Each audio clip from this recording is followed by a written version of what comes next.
दोस्तों बात करें तो Redmi Note 13 Pro Plus को लॉन्च हुए लगभग 5 महीने हो चुके हैं और देखा तो 5 महीनों में Redmi को क्रिटिसिज्म भी मिला, काफी सारे लोगों ने फोन को भी खरीदा और काफी सारे लोगों को फोन भी पसंद आया। लेकिन एक बात बता देना चाहता हूँ, पिछले एक क्वार्टर के अंदर यहाँ पे Redmi ने लिटरली काफी अच्छा काम किया। कुछ फैक्ट्स के बारे में बात करते हैं। सबसे ज्यादा जो फोन जो बिका है वो है Redmi 13C। Note 13 सीरीज भी इंडिया में उनकी काफी अच्छी चली है। यहाँ तक कि Redmi Note 13 series globally 15 million unit sold हुई है, यानी कि ठीक ठाक यहाँ पे परफॉर्म कर दिया। और हम बात करें तो उन्होंने एक स्पेशल 10th एनिवर्सरी एडिशन निकाल दिया जो कि अर्जेंटीना फुटबॉल एसोसिएशन के साथ पार्टनरशिप में निकाला है। लेकिन एक अंदर की बात है कि फोन अंदर से एग्जैक्ट सेम है। अब हम इसको चेक करने वाले हैं कि फोन के अंदर पिछले 5 महीनों में कोई इंप्रूवमेंट आया कि नहीं आया। इस फोन के अंदर जो डिजाइन होता है उसको यहाँ पे चेंज कर दिया गया। वो सिर्फ इसलिए बनाया गया है क्योंकि यहाँ पे अर्जेंटीना ने वर्ल्ड कप जीता था और इसके साथ ही Xiaomi कंपनी इंडिया में 10 इयर्स कंप्लीट कर रही है, जिस कारण से यहाँ पे वो एक अपने स्पेशल एडिशन फोन निकालना चाहते थे, तो वो चीज उन्होंने निकाली है। अब देखा तो डिजाइन लुक्स काफी पसंद है और जो लोग अर्जेंटीना के फुटबॉल फैंस है उन्हें शायद ये चीज पसंद आएगी। इवन देखा जाए तो पैकेजिंग इसकी काफी अच्छी लगती है, यूनिक लगती है। इसके साथ ही देखा तो चार्जर देखा जाए तो उसका कलर भी उन्होंने ब्लू कर दिया। चार्जिंग केबल मेरे को बहुत अच्छी लगी यहाँ पे। और इसके साथ ही सबसे सही चीज लगी कि जो सिम इजेक्टर टूल होता है वो भी यहाँ पे गोल्डन कलर का काफी अच्छा लगता है यहाँ पे। लेकिन अब बात करते हैं कि एग्जैक्टली फोन के अंदर क्या दम है और फोन के अंदर क्या इंप्रूवमेंट हुआ है। देखो सिंपल सी बात है कि अगर मैं डिजाइन और बिल्ड के बारे में बात करूँ तो बिल्कुल वैसी है।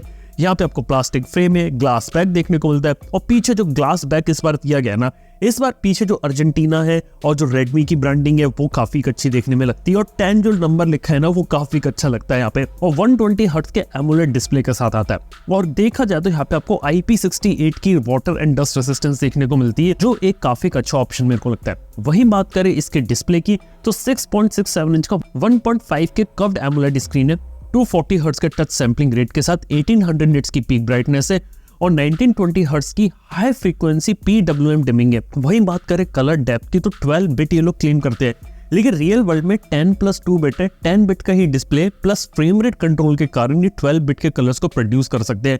ओवरऑल डिस्प्ले क्वालिटी काफी अच्छा लगा। डॉल्बी विजन ये अच्छे तरीके से प्ले कर लेता है। HDR10+ है और जो प्रोटेक्शन है वो कॉर्निंग गोरिल्ला ग्लास विक्टर्स के प्री अप्लाइड स्क्रीन प्रोटेक्टर देखने को मिलता है, तो वो एक चीज है। इसके साथ ही कंटेंट कंजम्पशन के अंदर स्टीरियो स्पीकर है डॉल्बी एटमॉस के सपोर्ट के साथ। स्टीरियो स्पीकर्स की क्वालिटी मेरे को काफी अच्छी लगी। कोई हेडफोन जैक यहाँ पर नहीं दिया गया तो वो एक बात है। इसके साथ ही 5G कैपेबल है, 5G स्पीड्स को ये सपोर्ट करता है। प्रोसेसर में Dimensity 7200 अल्ट्रा है, लेकिन एक बात बता देना चाहता हूँ 7200 अल्ट्रा एक 4nm चिपसेट है और ये चिपसेट देखा है तो बाकी के जो D7200 वाले प्रोसेसर्स आते हैं बिल्कुल वैसे सारी चीजें एग्जैक्ट सेम है, सिर्फ नाम बदला गया है। और देखा जाए तो इससे कम रेट में भी आपको फोन आते जिनमें ये चीज आपको देखने को मिलती है। और Xiaomi ने इस बार पूरी स्ट्रेटेजी चेंज कर दी। इस बार फोन को इस तरीके से बनाया है कि जहां पहले इन लोग सिर्फ प्रोसेसर पे फोकस करते थे, इस बार ऑलराउंडर फोन के ऊपर भी फोकस किया जाता है। तो प्रोसेसर देख के फोन ले रहे थे तो शायद उन लोगों के लिए फोन ये नहीं हो सकता। इसके साथ ही UFS 3.1 स्टोरेज और LPDDR5 रैम आपको यहाँ देखने को मिलती है। और परफॉर्मेंस में डे टू डे टास्क में तो आप इसको एक्सपीरियंस नहीं कर पाओगे, लेकिन बेंचमार्किंग वगैरह अगर आप करोगे तो शायद थोड़े से स्कोर्स में डिफरेंस आ सकता है। यहाँ पे आपको MIUI 14 देखने को मिलता है। ये एक चीज मेरे को काफी सरप्राइजिंग लगी क्योंकि कुछ टाइम पहले इन्होंने Android 14 के साथ HyperOS का अपडेट निकाला था, लेकिन ये phone out of the box MIUI 14 के साथ। और सबसे बड़ी बात है कि इस फोन में आपको यहाँ पे अभी भी HyperOS का अपडेट नहीं आया, तो वो एक चीज है यहाँ देखने वाली कि Xiaomi कंपनी यहाँ पे किस तरीके से अपडेट्स को प्रॉमिस करती है। क्योंकि एक जो कमी मेरे को Xiaomi के साथ लगी वो उनके MIUI के साथ ही कुछ ब्लोटवेयर ज्यादा थे।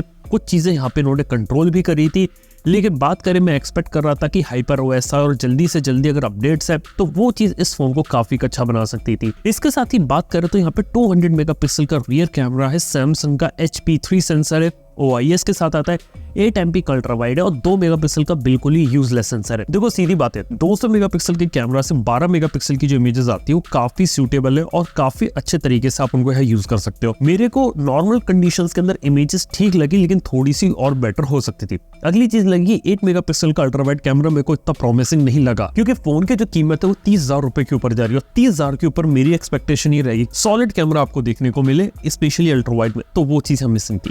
इसके साथ ही 16 MP का सेल्फी कैमरा वो जो कि मेरे को ठीक ठाक यहाँ पे लगा। इसके साथ ही यहाँ पे आपको इन डिस्प्ले फिंगरप्रिंट सेंसर देखने को मिलता है।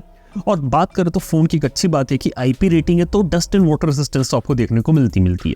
इसके साथ ही बात करें तो ये फोन आता है लगभग 5000 mAh की बैटरी के साथ और 120 वोल्ट की फास्ट चार्जिंग को सपोर्ट करता है। देखो ओवरऑल फोन के प्रोज और कॉन्स में इसको डिवाइड करके बताता हूँ क्या है। देखो सबसे पहले तो एमोलेड डिस्प्ले कर्व्ड 1.5K का जो मुझे बहुत अच्छा लगा। डिस्प्ले पैनल सनलाइट विजिबिलिटी कमाल की, कंटेंट कंजम्पशन के लिए ऑडियो क्वालिटी भी बहुत जबरदस्त है। गेमिंग के लिए डिवाइस उतना सूटेबल नहीं है अगर आप गेम खेलना चाहते हो तो। इसके साथ ही फोन का जो डिजाइन है वो प्रीमियम लगता है डेफिनेटली, और ये डिजाइन सब्जेक्टिव रहता है कि अर्जेंटीना एडिशन लोगों को लेना है कि नहीं लेना। हालांकि मैं रेगुलर नोट 13 प्रो प्लस की भी बात करूं तो वो उसका डिजाइन काफी अच्छा लगता है। अगली चीज जो मेरे को काफी पसंद है वो थी इसकी बैटरी और चार्जिंग स्पीड्स।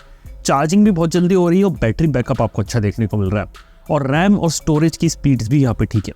देखो एक प्रॉब्लम मेरे को लगती है कि यहाँ पे अल्ट्रा वाइड कैमरा की जो परफॉर्मेंस है उसको इंप्रूव किया जा सकता था, और अगली चीज मैं कहना चाहूंगा कि प्रोसेसर को और बेटर डाला जा सकता था।